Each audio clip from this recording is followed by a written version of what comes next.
샬롬 사랑하는 성도 여러분, 3월 14일 토요일 반샘을 시작합니다. 오늘 말씀은 요한복음 12장 34절에서 43절까지 말씀입니다.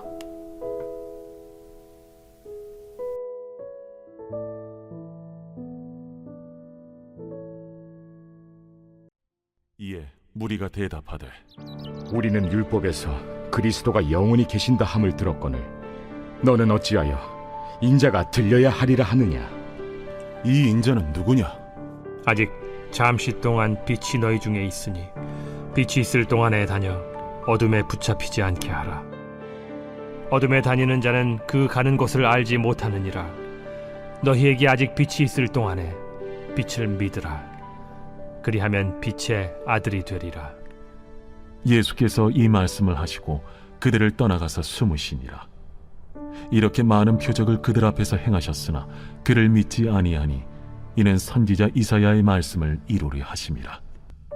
주여, 우리에게서 들은 바를 누가 믿었으며 주의 팔이 누구에게 나타났나이까? 그들이 능히 믿지 못한 것은 이 때문이니 곧 이사야가 다시 일렀으되 그들의 눈을 멀게 하시고 그들의 마음을 완고하게 하셨으니 이는 그들로 하여금 눈으로 보고 마음으로 깨닫고 돌이켜 내게 고침을 받지 못하게 하려 함이라.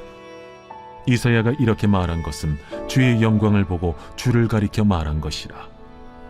그러나 관리 중에도 그를 믿는 자가 많되 바리새인들 때문에 드러나게 말하지 못하니 이는 출교를 당할까 두려워함이라. 그들은 사람의 영광을 하나님의 영광보다 더 사랑하였더라. 믿지 못하는 것이 아니라 믿기 싫은 것이다 라는 제목으로 말씀 나누도록 하겠습니다. 성도 여러분, 우리는 보통 이렇게 생각합니다. 증거가 충분하면 사람은 믿게 되어 있다. 그래서 사람들은 이렇게 종종 말합니다. 하나님이 정말 계시면 기적 하나만 보여주세요. 제가 눈에 보이면 믿겠습니다. 그런데 성경을 보면 문제는 증거의 부족이 아닙니다. 오늘 본문 37절이 이렇게 말합니다. 이렇게 많은 표적을 그들 앞에서 행하셨으나 그를 믿지 아니하니. 예수님은 이미 수많은 표적을 행하셨습니다. 물이 포도주로 변했고 병자들이 일어났고 맹인이 보기 시작했고 심지어 죽은 나사로가 살아났습니다. 사실 인간 역사에서 이 정도의 증거를 보여준 분은 없습니다. 그럼에도 불구하고 성경은 말합니다. 그래도 믿지 않았다. 이 장면을 보면 우리도 이런 생각이 듭니다. 저 상황에서 내가 있었으면 나는 믿었을 텐데. 그런데 가만히 생각해보면 우리 삶도 크게 다르지 않습니다. 여러분, 건강검진 받으시면 의사가 이렇게 말하죠. 아니면 병원에 가시면 지금부터 운동하셔야 합니다. 식습관 바꾸셔야 합니다. 그 말을 이해 못해서 사람들이 운동 안 하는 게 아닙니다. 그 말을 이해하지 못해서 식습관을 못 바꾸는 게 아닙니다. 알지만 바꾸기 싫어서 안 하는 겁니다. 지식이 부족해서가 아니라 결단이 없기 때문입니다. 신앙도 비슷합니다. 많은 사람들이 예수님 이야기를 전혀 들어보지 못해서 믿지 않는 게 아닙니다. 이미 알고 있어요. 교회가 어떤 곳인지 알고 예수님이 누구인지는 대략적으로라도 이미 지식적으로는 알고 있고 신앙이 우리 삶에 좋은 것이라는 것도 압니다. 말씀과 기도가 필요하다는 것도 압니다. 그런데 결단하지 않습니다. 왜입니까? 마음을 바꾸기 싫기 때문입니다. 사실 오늘 시대는 예수님 시대보다 훨씬 더 많은 정보를 가지고 있습니다. 성경 번역은 수백 개가 있어요. 인터넷에서 찾아볼 수 있는 설교 자료, 성경 자료 넘쳐나고 있습니다. 유튜브를 켜봐도 수많은 설교들을 들을 수 있죠. 그런데 역설적으로 이 시대는 가장 많이 듣지만 결단이 가장 적은 시대입니다. 정보는 많아졌지만 순종은 줄어들었습니다. 말씀은 많이 듣지만 삶이 변하지 않아요. 왜 그럴까요?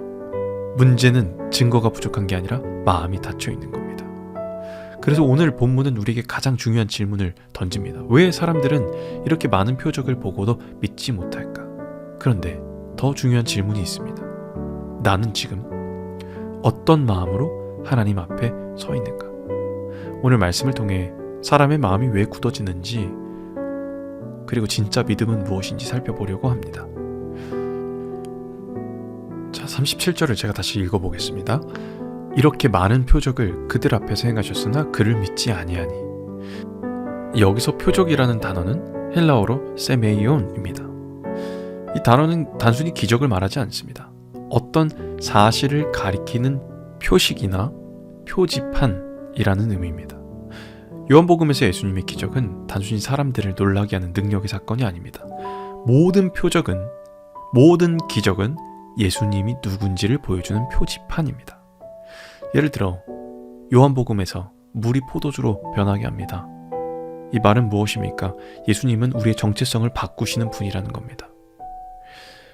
맹인 눈을 뜹니다. 예수님은 세상의 빛이 되어 어두운 우리의 눈을 밝히 비춰주시는 분이라는 겁니다. 나사로가 죽었다가 살아납니다. 예수님은 부활이시며 생명이라는 겁니다. 이 모든 표적은 단 한 가지를 말합니다. 예수 그리스도께서 하나님의 아들이다. 그런데 사람들이 이 표적을 보고 믿지 않았습니다. 왜냐? 표적은 보았지만 예수님은 못 본 거예요. 그 표적은 봤지만 그 표적이 가리키는 예수님은 보지 못할 수가 있습니다. 표지판만 보고 목적지는 보지 못하는 겁니다. 예를 들어 우리가 고속도로를 달리다가 부산 300km라는 표지판을 봅니다. 그런데 어떤 사람이 그 표지판 앞에 서서 야, 표지판 초록색 멋있다, 색깔 좋다, 사진 찍자 그러면서 부산으로 가지 않는다면 그 표지판은 아무런 의미가 없습니다. 우리의 목표는 부산까지 도달하는 겁니다. 요한복음의 표적도 마찬가지입니다. 사람들은 기적을 보고 능력은 보았고 사건은 보았지만 그 기적과 표적이 가리키는 예수님을 보지 못했어요. 그래서 요한복음 전체를 보면 예수님이 기적을 행하실 때마다 사람들의 반응이 두 가지로 나뉩니다. 어떤 사람은 믿고 어떤 사람은 더 완고해집니다. 성도 여러분, 사실 우리는 생각보다 많은 하나님의 표적 속에 살아갑니다. 우리 생명을 보존하신 것, 우리의 기도에 응답하신 것, 우리를 인도하시고 보호하신 것, 설명하기 어려운 은혜의 순간들. 신앙생활을 하신 분들, 오래 하신 분들 이런 경험들이 다 있을 겁니다. 돌이켜보니 하나님이 나를 지켜주셨구나. 그 순간 하나님의 손길이 나를 인도하셨구나. 그런데 시간이 지나면 사람은 그걸 잊어버립니다. 어떤 사람은 그 은혜를 여전히 기억하며 살아가고 어떤 사람은 그냥 우연이었겠지 라고 해석하며 살아갑니다. 결국 믿음의 문제는 증거의 문제가 아니라 마음의 방향이라는 겁니다. 그리고 이런 반복된 거절은 결국 마음을 굳게 만듭니다. 오늘 요한복음 12장 38절의 말씀에 이렇게 있습니다. 이는 선지자 이사야의 말씀을 이루려 하심이라. 이르되 주여 우리에게서 들은 바를 누가 믿었으며 주의 팔이 누구에게 나타났나이까 하였더라. 아멘. 성도 여러분, 이 말씀은 이사야 53장 1절의 말씀을 인용한 겁니다.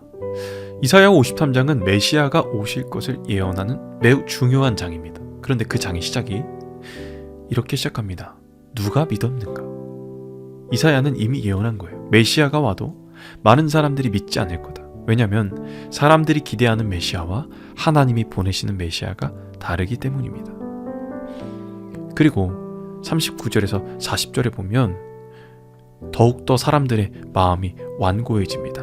40절에 그들의 눈을 멀게 하시고 그들의 마음을 완고하게 하셨으니 이는 그들로 하여금 눈으로 보고 마음으로 깨닫고 돌이켜 내게 고침을 받지 못하게 하려 함이라 하였음이더라. 아멘.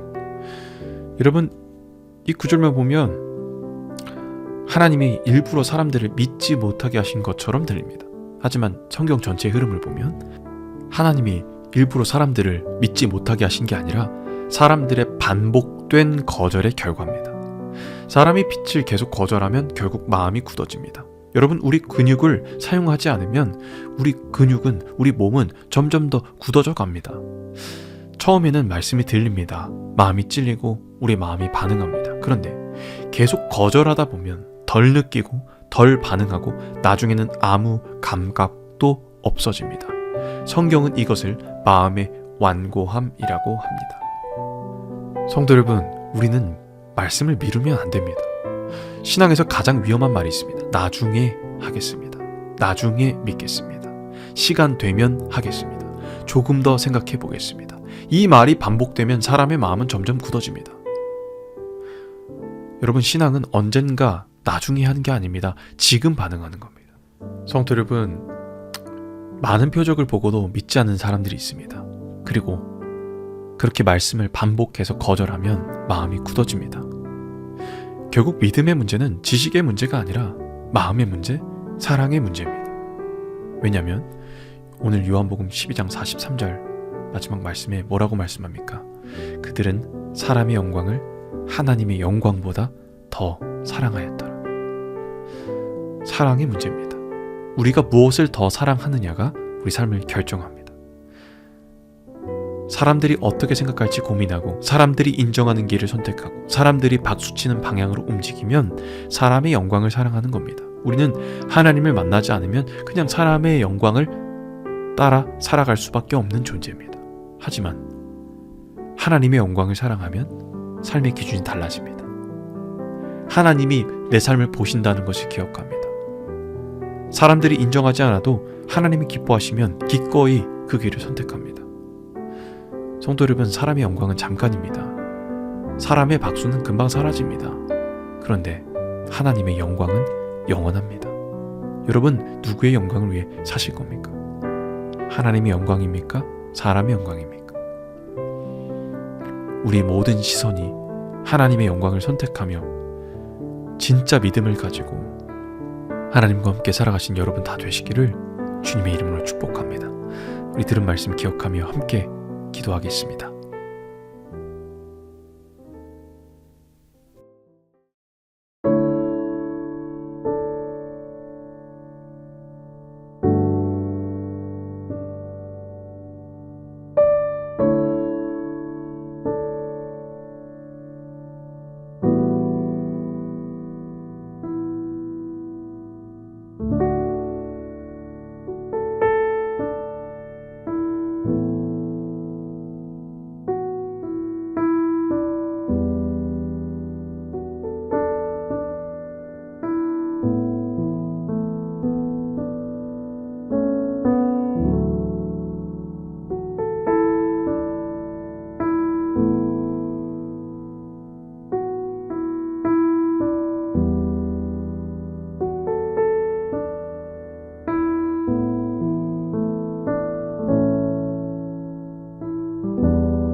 살아계신 하나님 감사합니다. 오늘도 말씀을 통해 우리 마음을 돌아보게 하셔서 감사합니다. 우리는 믿지 못하는 게 아니라 믿기 싫은 겁니다. 하나님, 우리 마음이 믿기 싫어서 하나님의 많은 표적과 하나님의 보호하심과 인도가 있었음에도 불구하고 우리 마음이, 죄성인 이 마음이 하나님을 믿기 싫어합니다. 주님, 우리 마음을 새롭게 하여 주셔서 사람의 영광보다 하나님의 영광을 더 사랑하는 믿음 더하여 주시옵소서. 우리 믿음이 마음속에만 머무르지 않고 우리 삶 속에도 드러나는 믿음 주셔서 어디든지 그리스도를 따라 살아가는 삶 되게 하여 주시옵소서. 감사합니다. 우리에게 진짜 믿음 주신 살아계신 예수 그리스도 이름으로 기도합니다. 아멘.